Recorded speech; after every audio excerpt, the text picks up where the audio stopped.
Vamos agora para o sistema vestibular. Esse sistema aqui, gente, esse é o último. Ele é o interoceptivo. Lembra que esses três estão ocultos? Porque não está aqui onde a gente aprendeu lá na escola, né? Por isso que a gente fala que eles estão ocultos. E eles são mais complicados da gente localizar. Onde que está a raiz do problema, né? E o sistema interoceptivo, ele, de vez em quando, eu até tinha colocado aqui no mapa que tinham sistemas de sensibilidade especiais. De vez em quando ele vem para fora e de vez em quando ele está junto com o interoceptivo. O pessoal ainda não decidiu o que que vai fazer com isso. Mas é fato que o sistema interoceptivo são as sensações internas, tá? Então vocês vão entender bem o que que é isso aqui. A gente vai agora primeiro para as características, depois eu vou falar para vocês da nocicepção e termocepção, que fazem parte também do sistema interoceptivo, que é aqui dentro. Sensações internas dos nossos órgãos, das nossas vísceras, tá? Tá, o sistema proprioceptivo, ele cuida da posição do corpo, aquele que a gente viu lá em cima. O vestibular do equilíbrio. Agora, esse que a gente vai ver agora, interoceptivo, ele cuida do quê, gente? Das sensações internas. É o mestre do equilíbrio interno do nosso corpo, que a gente chama de homeostase, tá? Então, ele é chamado de oitavo sentido. A gente só sabe, né, dos cinco na escola. Aí a gente conhece o sexto, que seria o proprioceptivo, o vestibular o sétimo e o interoceptivo é o oitavo. Então, agora vocês podem dizer que vocês conhecem os oito sentidos, tá? Ele monitora o estado fisiológico do nosso corpo, lê os sinais dos nossos órgãos, vasos sanguíneos, receptores, vísceras, e ele garante a sobrevivência e o nosso bem-estar emocional, porque é daqui que vêm as emoções.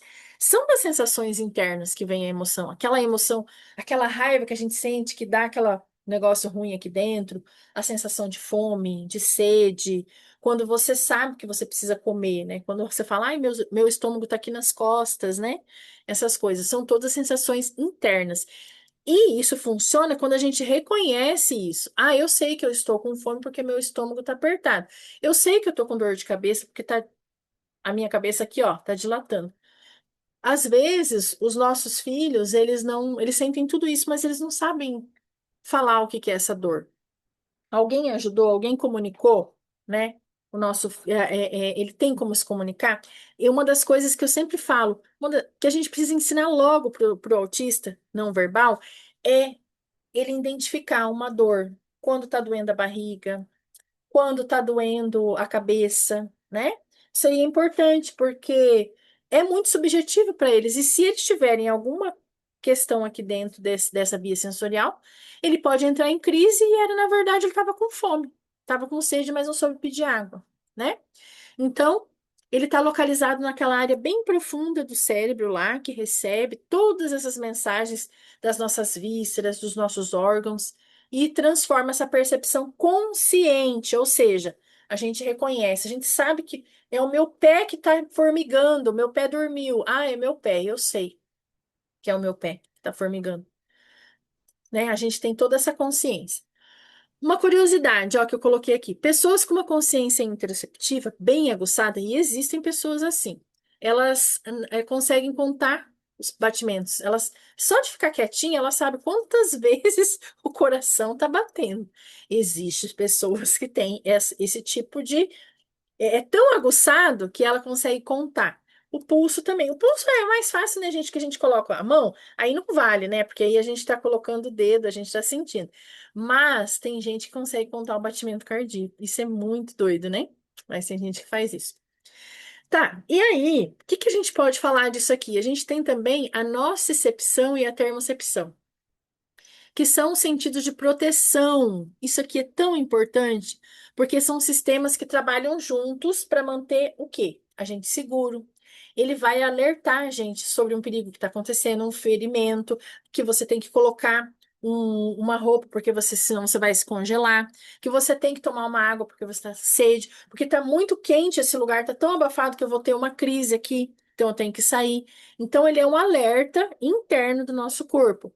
E o que que acontece? Que tem criança com autismo que isso aqui não funciona muito bem. E aí que acontece os acidentes e todas as outras coisas, né?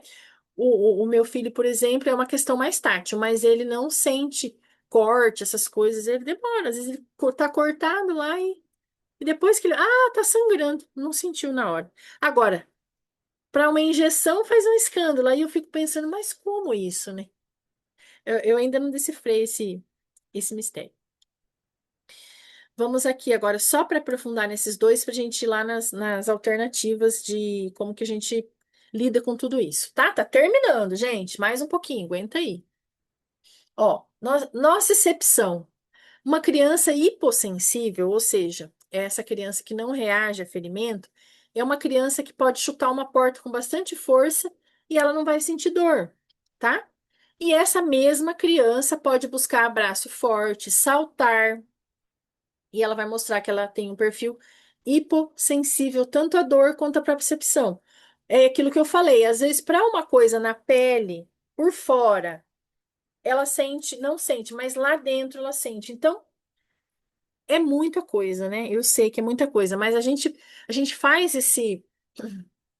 a gente traz essas informações para a gente começar a pensar, porque quando a gente está com a situação acontecendo, a gente começa a entender, né, o nosso autista, né? Porque tudo está no fato da falta de comunicação, no caso do autista, porque ele não sabe informar, né?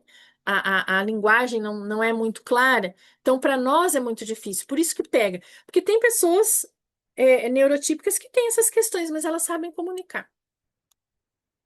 A termocepção é o sentido da temperatura. Uma criança hipossensível pode não registrar o frio ou o calor. Tá um calor de 40 graus, ela tá com blusa. Às vezes a criança tá lá morrendo de frio, mas não quer colocar blusa também, né? Então ela não tem essa percepção da temperatura que está acontecendo ali no ambiente. Então ela se recusa. Já uma criança que tem hipersensibilidade na termocepção é aquela criança que pode sentir grande angústia com pequenas variações de temperatura. Às vezes uma brisa assim que está passando, ela sente que está incomodada. Parece que tá muito vento e é uma brisa suave. Por quê? Ela tem a hipersensibilidade, tá? Então, vamos lembrar que interoceptivo é a questão de fome, de sede. A gente vai ver isso aí lá no slide para a gente fechar a nossa aula. Mas deu para vocês entenderem o tamanho do problema, o tamanho das coisas que a gente tem que observar no nosso autista? Porque muitas vezes aquele autista ele não quer sentar, ele não está bem, ele não fica em um ambiente porque ele está sentindo coisas muito ocultas que a gente não está conseguindo. Por isso que a gente tem que trabalhar muito com a comunicação. Alternativa, se seu filho não fala, com os packzinhos simples mesmo, esses simples. História social, história social das estações do ano, noção temporal que eu coloquei esses dias lá nos grupos, tanto no meu grupo quanto no grupo do SOS. É importante a gente dar essa previsibilidade de tempo para o autista também, para entender estações do ano e outras coisas mais, posição e tudo mais. Vamos agora para a última parte, que é só para fechar aqui. Deixa eu ver onde a gente está.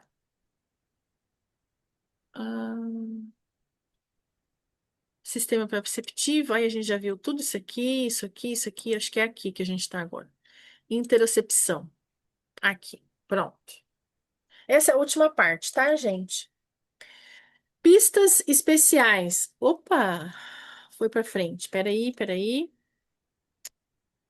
Eu não gosto desse Canva por causa disso. Eu não gosto desse daqui. Ah, ele é muito sensível.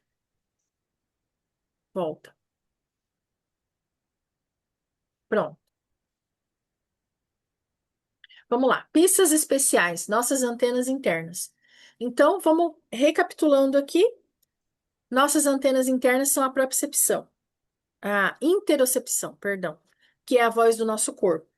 Então, a nossa cepção é o perigo, ó, o sinalzinho de perigo aqui, o alarme de perigo. E a termocepção, o sensor de temperatura. E a gente fala também que, em geral, são as coisas do corpo, né? Fome, sede e uma dor, né? Uma dor de cabeça, essas coisas todas que estão envolvidas ali no nosso organismo. E agora, como que a gente vai, só para fechar aqui nossa aula, para a gente entender, a hipossensibilidade na questão do interoceptivo e também a hipersensibilidade. A criança que é hipossensível, ela não percebe que ela precisa ir no banheiro. Às vezes ela tá fazendo xixi já e porque ela não percebeu que estava com vontade de fazer. A bexiga tá cheia e ela não vai na hora certa, né? Ou cocô, ou xixi. A criança também que come em excesso, isso aqui também tem questões de outras síndromes também. A criança que come em excesso, ela não sente saciedade. Se deixar, ela vai comer, comer, comer, comer, comer, comer sem parar. Porque ela não sente a saciedade, né? Criança que não reconhece, ou adulto que não reconhece a sede ou o cansaço também. Sinais de cansaço, eu tenho que dormir. Correu, correu, andou, andou. Não sabe por que está sentindo, é porque precisa descansar, porque precisa sentar, é porque precisa dormir, né? Quais são as estratégias para essas pessoas que essa voz do corpo fala muito baixo? Rotinas de checagem, de alarme, checklists visuais, né? A rotina própria visual, a questão da criança entender o dia, o amanhã, a tarde, a noite, os horários muito bem regrados, lembretes. Isso tudo vai ajudar esse autista a entender. Porque a gente vai organizar a rotina diária desse indivíduo para que ele tenha regularidade. Ele vai entender que tem que ir no banheiro e tal, né? Se for o caso.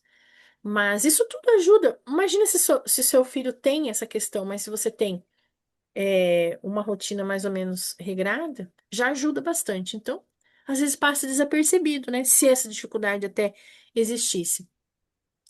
Diário de sensações internas, com desenhos e com escritas, isso para um autista que tem um nível de consciência maior, mas que tem essa questão. Então, é interessante fazer isso daqui, porque isso é uma coisa que é bem comum, tá? O pessoal não fala muito, mas está sendo bem comum essa questão da hipossensibilidade no sistema interoceptivo.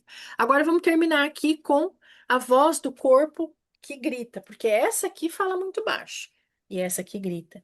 Então, sente ansiedade em sensações normais. Por exemplo, se uma criança que tem essa hipersensibilidade, se ela correr, ela começa a sentir, sabe quando a gente corre e sente que a gente fala que o coração está na boca? Ela pode entrar em crise, ela vai achar que ela está morrendo porque ela vai sentir muito mais forte. Ela evita atividades físicas que vão alterar esse estado interno. Às vezes a criança não corre, porque quando ela começa a correr, ela sente que o coração dela está batendo muito forte e ela não quer correr. Aí ela não quer se arriscar.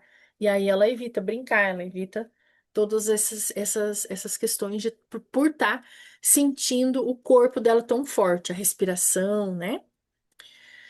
Técnicas de respiração e relaxamento funcionam, então sempre isso daqui funciona muito bem para tudo na nossa vida, para qualquer pessoa. Criar um ambiente calmo, previsível e reduzir a ansiedade, porque reduz a ansiedade geral. Na verdade, gente, a rotina e você criar um ambiente calmo e previsível vai ajudar todos os autistas, todos, independente de qualquer questão, né? Quando eu converso com uma mãe para a gente começar a entender aquela família, primeira coisa, eu falo calendário, rotina visual com a foto da criança, trazer a noção temporal para a criança, que isso daí é bem importante. Tudo isso vai ajudar, né? Deixa eu ver o que tem mais aqui, gente. Aqui é só um recapitulando. O princípio chave. Tá. Aqui para a gente finalizar nossa aula. Caminhamos para o final da aula. Sempre vamos pensar assim, para o perfil, se a sua criança for hipossensível, a gente pensa que é segurança. E a criança que é hipersensível, a gente vai validar. Ou seja, a criança, quando a criança tem essa hipossensibilidade, é uma criança que corre demais, que pula demais, que faz tudo demais. Então a gente tem que pensar na segurança dessa criança. A prioridade vai ser fazer checagem visual, ver se cortou, se ela está vestida adequadamente, porque ela não sabe, né? Lembra? Não sabe ver se tá legal o clima ou não. E para essa criança hipersensível, a gente sempre vai acolher e vai validar. Eu sei que essa etiqueta está incomodando, eu vou tirar. Vamos, eu vou levar você no parquinho, mas então hoje você não vai no balanço, mas você pode ir andar comigo ali do lado, ou eu vou com você nesse outro. nesse outro brinquedo, você vai um pouquinho, depois a gente tem que validar. É muito diferente os dois, né? A gente tem que ver. E lembrar que tem crianças que têm os dois. Lógico, sempre é mais difícil tratar a criança. Tratar, que eu falo, gente, se esse, se essa questão do transtorno do processamento sensorial, seja em qual das vias que a gente viu todas, ela está atrapalhando demais a vida do seu autista, sendo hipo ou hiper, a gente sempre vai ter que procurar, lógico, ajuda, né? Não vai dar pra fazer isso sozinho. Mas para o hipersensível, a gente tem que ir devagarinho. Para o hipo, a gente dá para dar uma extravasadinha que a gente consegue até lidar melhor, tá? E aqui, para a gente fechar, entender para regular, regular para acolher. Comportamentos como agitação, rigidez, isolamento não são uma escolha. Então, gente, vamos respeitar primeiro, vamos pensar que se a criança ela tá agitada demais, ou ela tá rígida demais, ou se ela quer ficar no canto dela, não é porque ela é mal educada, etc. É porque não é uma coisa, não é uma escolha. Ah, eu escolhi ser assim. Não, são tentativas dela se regular.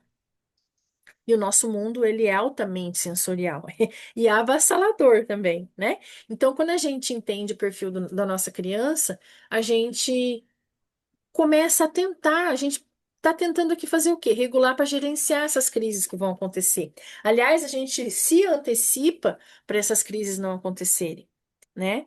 E aí a gente acaba tornando-se tradutora do mundo dessa criança, tá? Então, esse é o ponto. A gente precisa ser o quê? Detetive sensorial do nosso filho, do nosso aluno. A gente tem que observar sempre, o que eu falo sempre, observe, observe. Tem alguma coisa que não estava acontecendo que está acontecendo agora? Começa a anotar. Nossa, hoje é dia 15, hoje meu filho começou a fazer tal coisa. Só isso, anota. Amanhã desapareceu, foi só hoje. Mas se começou a acontecer isso várias vezes e está atrapalhando a vida dele, aí a gente já tem que pensar numa alternativa para modificar isso. Então tem que investigar e lembrar que o comportamento, gente, é uma pista. Lembra do iceberg? O que a gente está vendo aqui fora é o comportamento, mas lá dentro está acontecendo tudo isso que a gente viu ali no mapa mental que eu trouxe para vocês. Então, a gente tem que entender, observar, investigar, mas a gente não faz nada sem conhecimento e sem pedir ajuda quando for necessário também. Eu espero que você tenha gostado dessa aula. Todos os vídeos sobre perfil sensorial estão organizados numa playlist. Aliás, tem muitas playlists aqui no meu canal. Sejam sempre muito bem-vindas por lá. E fica aqui o convite, se você quiser participar também do meu grupo, não paga nada para entrar, tá, gente? O link tá aqui embaixo. Na sexta-feira esse meu grupo fica aberto pra gente responder perguntas, tirar dúvidas. Tem um drive onde eu coloco muitos arquivos interessantes. Então é assim um lugar que eu amo demais e você vai ser muito bem-vinda por lá também. Beijo!